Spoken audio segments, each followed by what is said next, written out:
Ninguém é bom em tudo. Não Exato. existe o super-homem, não existe aquele ser extraterrestre que consegue fazer tudo.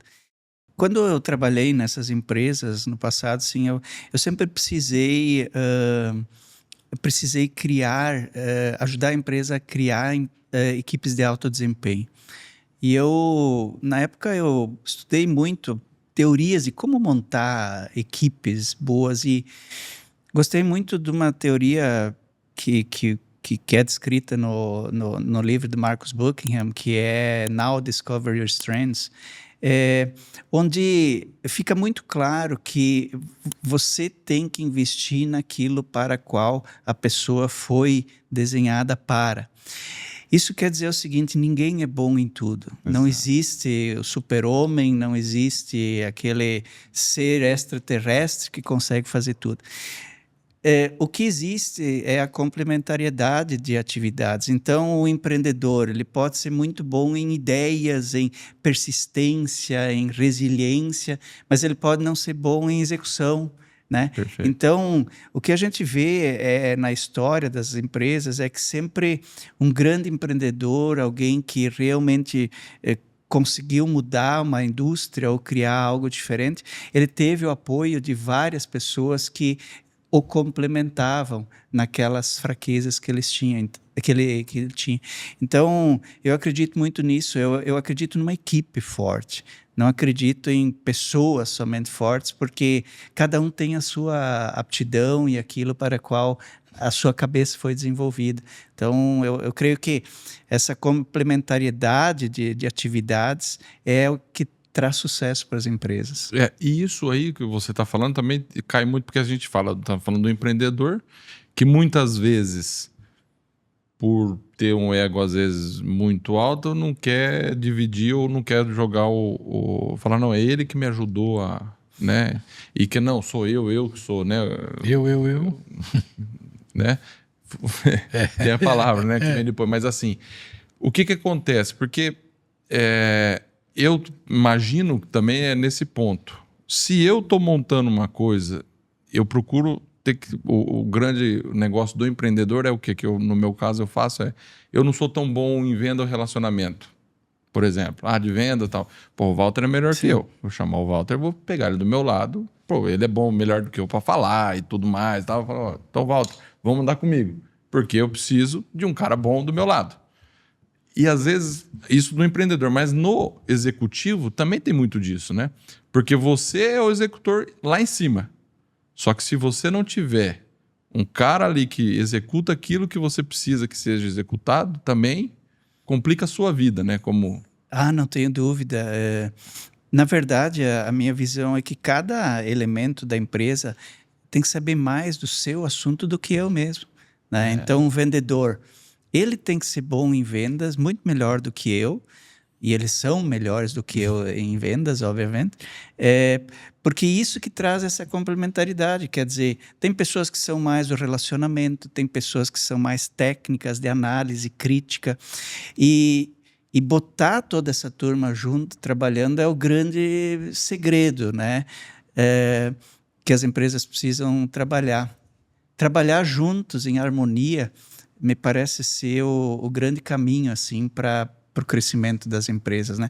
Eu estou falando coisas assim que às vezes parecem até meio utópicas, né? Uhum. Mas na realidade é isso que tem que ter dentro de uma empresa, né? A gente fala muito que uma empresa precisa de paz para crescer, né? E é isso mesmo, né? Sob diversas tensões, o foco, o trabalho, ele é dissipado para coisas que não são as que agregam valor, né? E a importância de um executivo hoje, cada vez mais, é canalizar a força. Você não tem em nenhum negócio recursos humanos suficientes para cobrir todas as atividades que você precisa com a perfeição que você precisa. Então, você precisa fazer escolhas. E a escolher é dar foco para a equipe, para ela executar bem aquilo que a empresa entende como necessária, né? Como é que você faz isso? Como é que você acha a pessoa certa para cada posição? Como é isso na prática?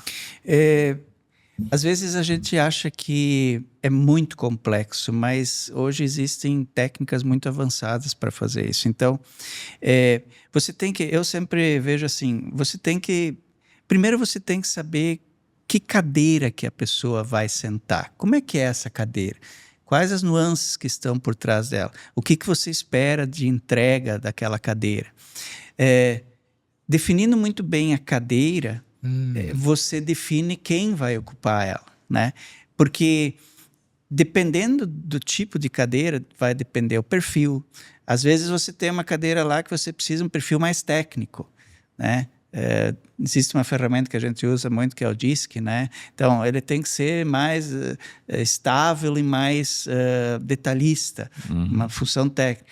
Numa função mais comercial tem que ser mais um D ou um I alto, um puxador ou um influenciador, né? Então, dependendo da cadeira, você define a cadeira para definir qual o corpo que vai se adaptar melhor àquela cadeira, né?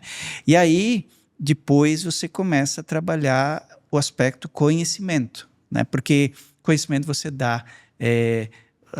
A parte de skills, assim, é difícil. Cada mente, cada um de nós foi desenvolvido para alguma aptidão. Sinceramente, para mim, não existe uma pessoa que não sirva para nada. Absolutamente não. Todo mundo serve para alguma coisa, evidentemente.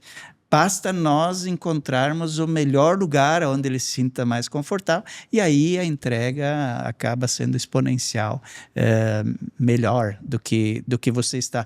E aí entra aquele assunto, né? O ambiente de trabalho e tudo, né?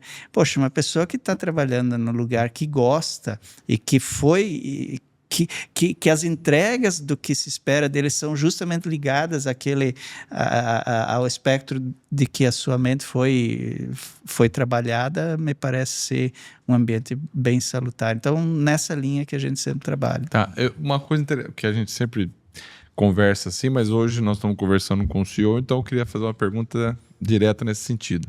Porque todo mundo fala assim, não, demore para contratar e seja rápido para demitir.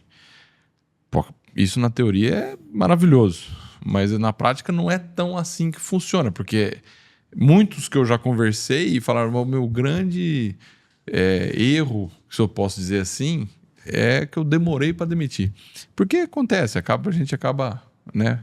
Como fazer isso na prática também, Carlos? Saber a hora certa de demitir uma pessoa? Eu tendo a concordar com essa afirmação, né? Tem que demorar para...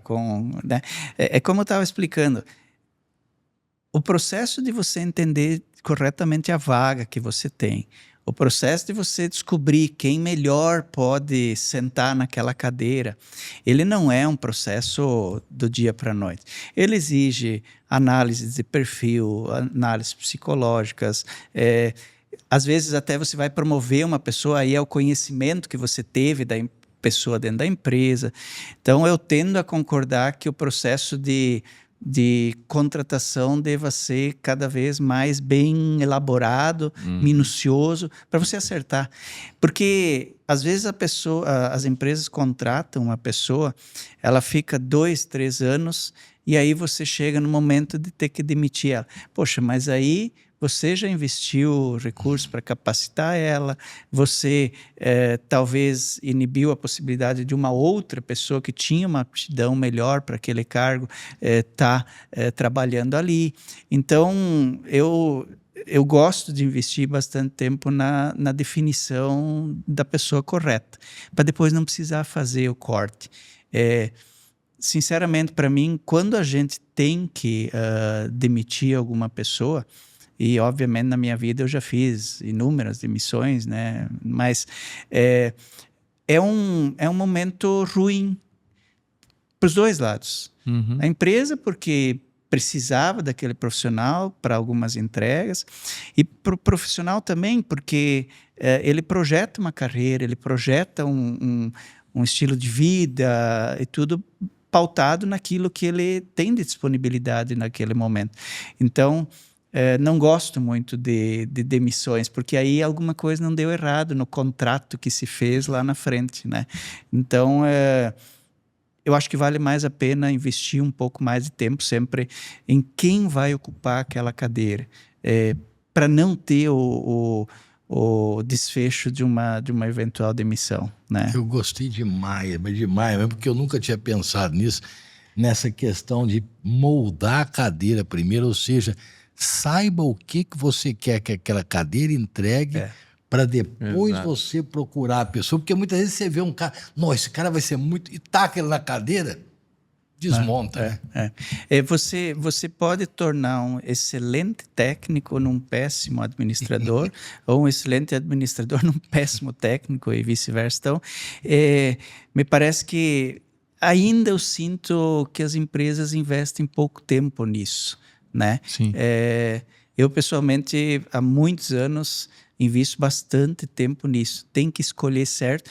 E depois, a função também dos líderes não é escolher certo, botou lá e se vira. Não, você ainda tem o papel de acompanhar a pessoa para que ela dê certo. Entende? Porque senão todo esse investimento feito, o teu tempo de escolher a pessoa certa, de tudo, também pode ir pro ralo por pequenas coisas que às vezes, se você está acompanhando a pessoa, você já vai guiando para que ela dê certo dentro da companhia, né? Então, não é uma tarefa fácil, por isso que eu digo assim, né? Cada vez mais para os líderes, e aí vale líder de qualquer escala dentro de uma empresa, o que vale para os líderes é saber lidar com pessoas e tirar o melhor daquelas pessoas, né? Independente do nível hierárquico, né? Perfeito.